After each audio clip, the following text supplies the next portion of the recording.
Bar 31 and 32, 33, 34, which is all the same pattern, is another tricky part. So here again we're around B flat major. And if you look in bar 31, the next chord, you can see there's a sharp and naturals and all sorts of things. So look at that carefully. Top note, B flat. In the next chord it's B natural. So we're going by semitone. The middle note in the first chord was F. The next one going up to G sharp. And the bottom note in the first chord was D, staying on D. What sound does that make?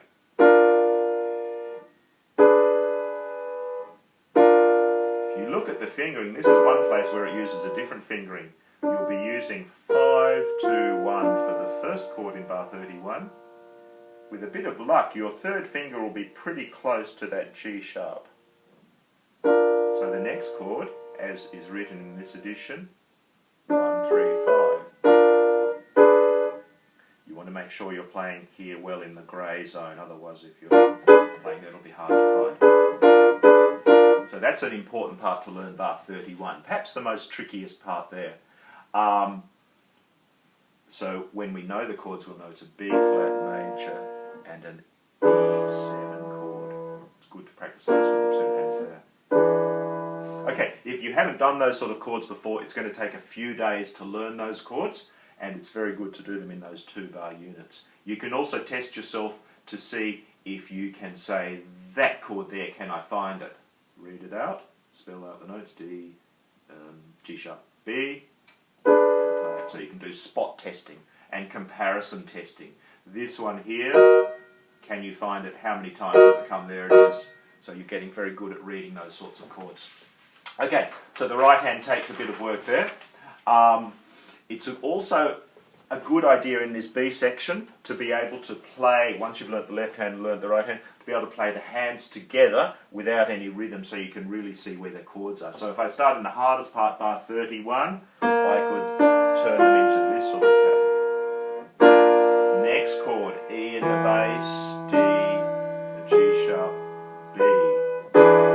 To just practice going from there to there really slowly. As you'll see, bar 31 goes like this. 1, I'm going to put it into crotchets. 1 and 2 and 2 and. So that same pattern 4 times, same pattern each bar, and then it goes back. So again, we could practice these chords. We could do arpeggiation version. Arpeggiation from the top.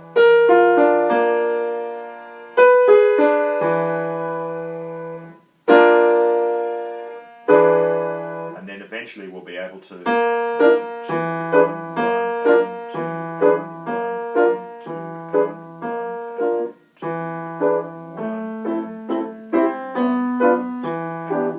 Okay, so that's a good, that'll take a little bit of work to do.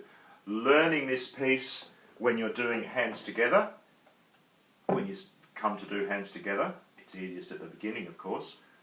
Those chords are easy to learn. Sometimes it's good to practice your tapping. So, when is the left playing, when is the right? 1 and 2 and 1 and 2 and 1 and 2 and 1 and 2 and 1 and 2 and. So that pattern was, I can't count and say the things together, but left, left, right, right, together, left, right, left, right, left, right, right, together, left, right, left, right. That can be quite good, and then you could even, if people don't usually have trouble with it, but if some people did, you could have left, left, left, no, left, left, right, right, together, left, right, left, right. But if you've learnt the hand separately and you work 1 or 2 bar units, you may not get confused by that. Okay, so putting hands together, as usual, you make sure you've got very good counting, very good reading, and start very slowly. So, at the beginning,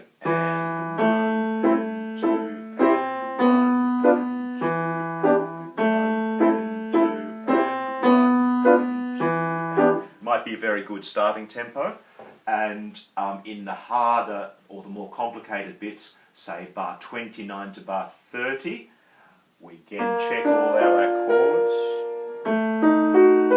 and 1 and 2 and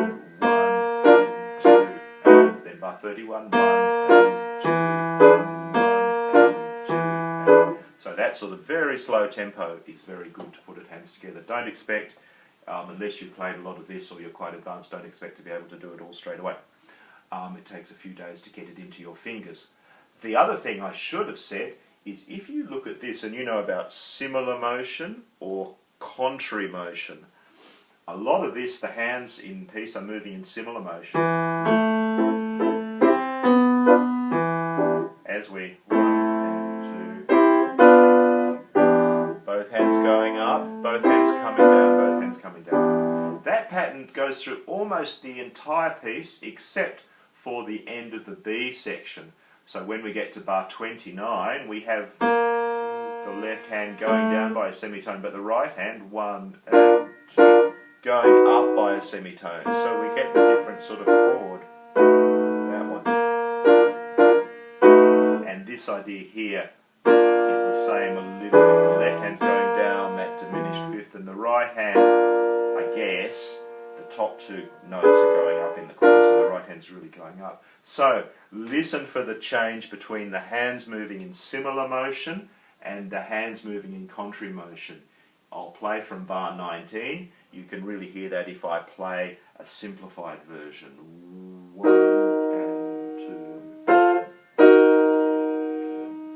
You'll hear the left hand notes all belong in the chords of the right hand. 1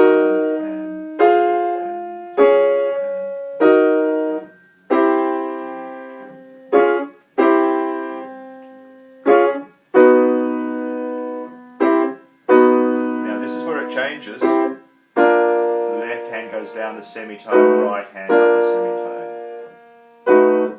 And this changes too.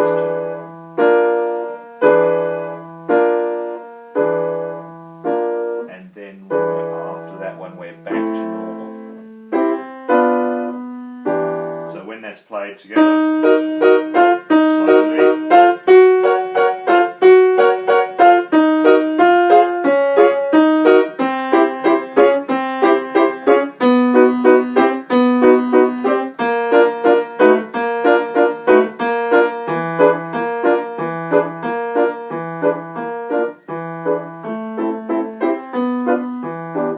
You could hear where the hands started to go apart, the chords get a little bit more spicy.